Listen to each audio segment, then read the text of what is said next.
Hey, guys, welcome to Behind the Curtain. Today, I'm presenting to you another disturbing case. The discovery of Paige Bergfeld's car was the beginning of a mysterious and unsettling story that began on the first Sunday of July 2007. On that day, a red Ford Focus that belonged to the missing Paige was discovered.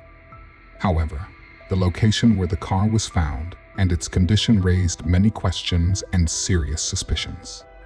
The car was located in a remote area that Paige did not normally visit. Moreover, it was completely engulfed in flames, suggesting that something terrible and strange had happened. The county district attorney had been looking into what had happened with special scrutiny, and his preliminary findings indicated that the fire around the car was intentional. This conclusion was supported by the fact that nothing else had burned in the area. The unusual incident involving Paige Bergfeld's car was only the beginning of a much more complicated story. June 28, 2007 was a day that will always be remembered by Paige's family and friends. On this ordinary day, the young woman left her 3 children with her friend Carol Linderholm and left early in the morning. Nothing portended trouble, and no one could have imagined what would soon happen. Paige was a responsible mother and always called or came to pick up her children on time. However, Paige never returned to pick up her children. Attentive friends and relatives began trying to contact her, but all to no avail. 8-year-old Jazz, the eldest of her children, took the initiative in searching for the missing woman.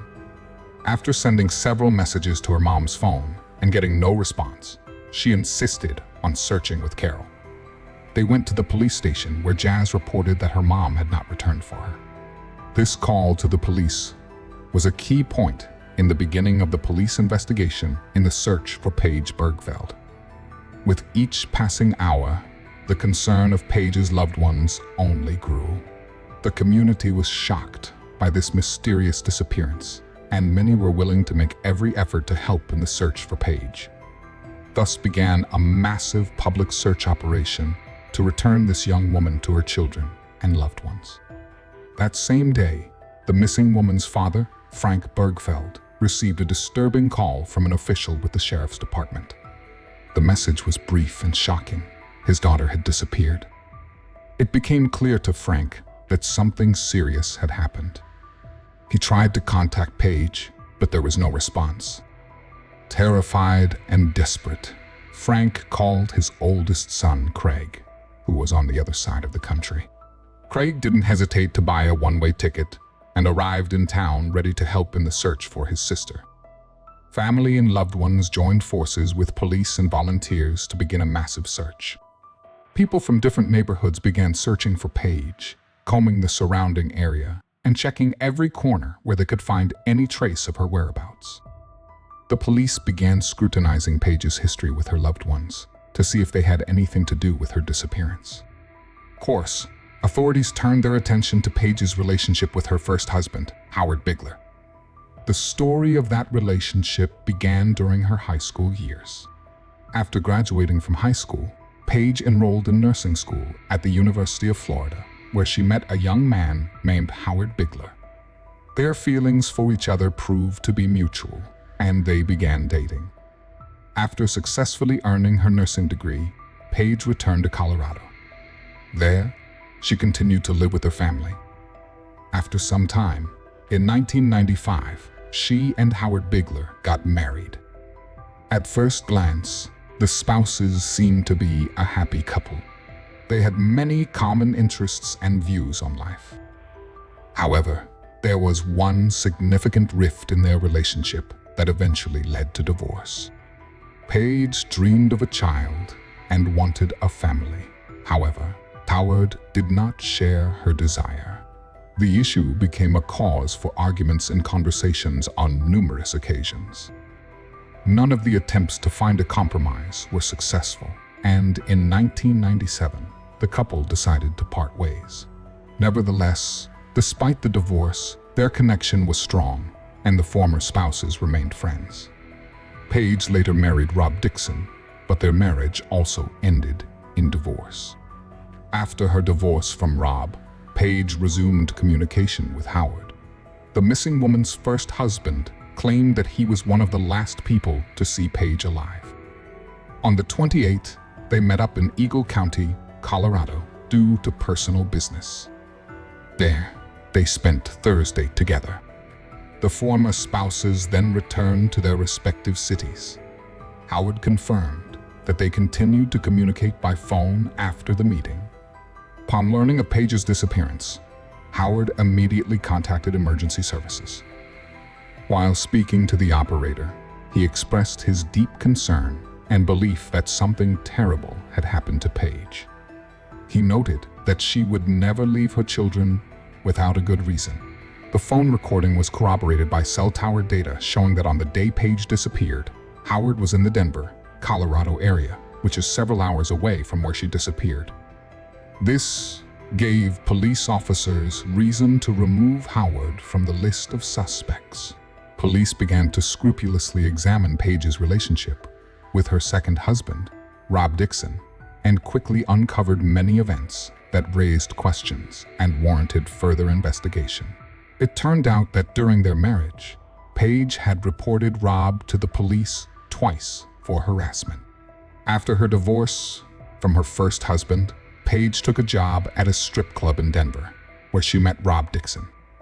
The man was wealthy, having inherited a large fortune through his family's business. Having fallen in love with each other, Paige and Rob did not hesitate and, in 1998, entered in marriage. The family settled in a luxurious home in Colorado, where Paige fulfilled her dream of becoming a mother. A few years later, the couple already had 3 children, who became the most important thing in her life for the young mom. The first years of marriage seemed happy. Paige and Rob were immersed in the world of luxury, leading a well-to-do lifestyle. Suddenly, however, things began to fall apart due to the financial difficulties Rob was facing. Some of his family's businesses had serious problems, and as a result, the economic situation in the family deteriorated so much that Rob was forced to file for bankruptcy. The financial collapse led to a deep family crisis. By 2004, family tensions had reached such a point that Paige contacted emergency services twice. The first time, she reported that Rob had threatened to kill her and the children, but by the time the police arrived, she and Rob claimed to have worked through their problems on their own. A year later, there was a second incident that was quite different. Paige reported Rob for assault, claiming that he hit her while she was holding her youngest child. This time, Rob was arrested and charged with third-degree assault. He eventually pleaded guilty to 1 count of molestation, but the trial was dismissed and Rob avoided jail time. The relationship between husband and wife worsened, and they decided to separate, after which Rob moved to Pennsylvania. Investigators interviewed Rob in an attempt to establish his alibi for the day Paige disappeared. Rob claimed that he was in his home and could not have harmed her. Investigators could not rule out his involvement in the disappearance. Rob eventually joined the search and was very active in trying to find Paige. Investigating officers spared no effort in an attempt to find any clues to unravel this mysterious story and track down the missing mother. One of the first steps was a thorough examination of Paige's car, based on the assumption that evidence could be found in the car that would help locate the woman, or at least understand what happened to her. Sergeant Weiler of the County Sheriff's Department said that arson is often used to destroy potential evidence. However, an examination of the vehicle provided experts with very valuable information. The driver's seat had been pushed back as far as it would go, indicating that the last person to drive the Ford was a tall man. Paige was short and couldn't have reached the pedals from that distance. In the trunk of the car, they found the missing woman's notebook, from which pages from June 26 through June 29 had been torn out. With each passing hour, the search for Paige grew more desperate. A few days after the burning car was discovered, A random driver stopped on a highway southeast of town for tire problems. A checkbook lying nearby caught his eye, and he immediately reported it to the authorities. While investigating that stretch of road, medical records, insurance cards, and other items belonging to Paige were also found. Sergeant Weiler discovered that several pages in the checkbook had been torn out, and the items were scattered a considerable distance apart. Most significant, however, was a business card found on the road. It became the key to revisiting the investigation. It turned out that Paige led a secret life that her loved ones had no idea about. According to the business card, the woman was an escort under the alias Carrie. This discovery called into question all previous assumptions in the investigation of Paige Bergfeld's disappearance. From that moment on, police officers were faced with new circumstances they had not even realized. After her divorce, Paige realized that she would have to work and earn as much as she could to provide for her children and meet their needs. She took a determined approach and started her own children's clothing business. At the same time, she taught dance lessons and sold kitchen supplies at a company. Despite her busy schedule, Paige always made time for her children, attended parent-teacher association meetings, and was active in school groups. A new discovery by the police turned the previous picture upside down. It turned out that Paige led a completely secretive life. She had a separate phone at her disposal, which she used for calls related to her professional activities. This phone became the key to unraveling a mystery that was far more complicated than even Paige's close friends and family could have imagined. Investigators' questions only deepened when they found evidence that Paige was working as an escort. This startling discovery led police officers to re-examine the people she associated with in her private life. It became clear that many of the assumptions made earlier in the investigation were far from the truth. From then on, police were investigating both Paige's past and her relationships with her clients to try to find any leads in her disappearance. Paige Bergfeld's disappearance remained a mystery until 2012.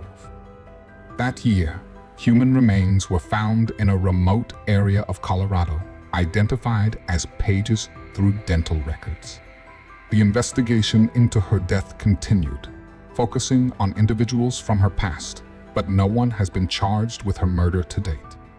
Case remains open, with authorities and her loved ones still seeking justice for Paige. Thank you for watching. Thank you for joining us on this emotional journey. It's a reminder of the importance of vigilance, compassion, and the fight for justice. We hope her story inspires us all to stand against abuse and support those in need. If you found this video important, please give it a thumbs up and share it to spread awareness. Don't forget to subscribe to Behind the Curtain for more stories that uncover the truth and shine a light on those who need it most. We appreciate your support, and as always, we'll see you in the next video. Until then, stay informed and stay compassionate.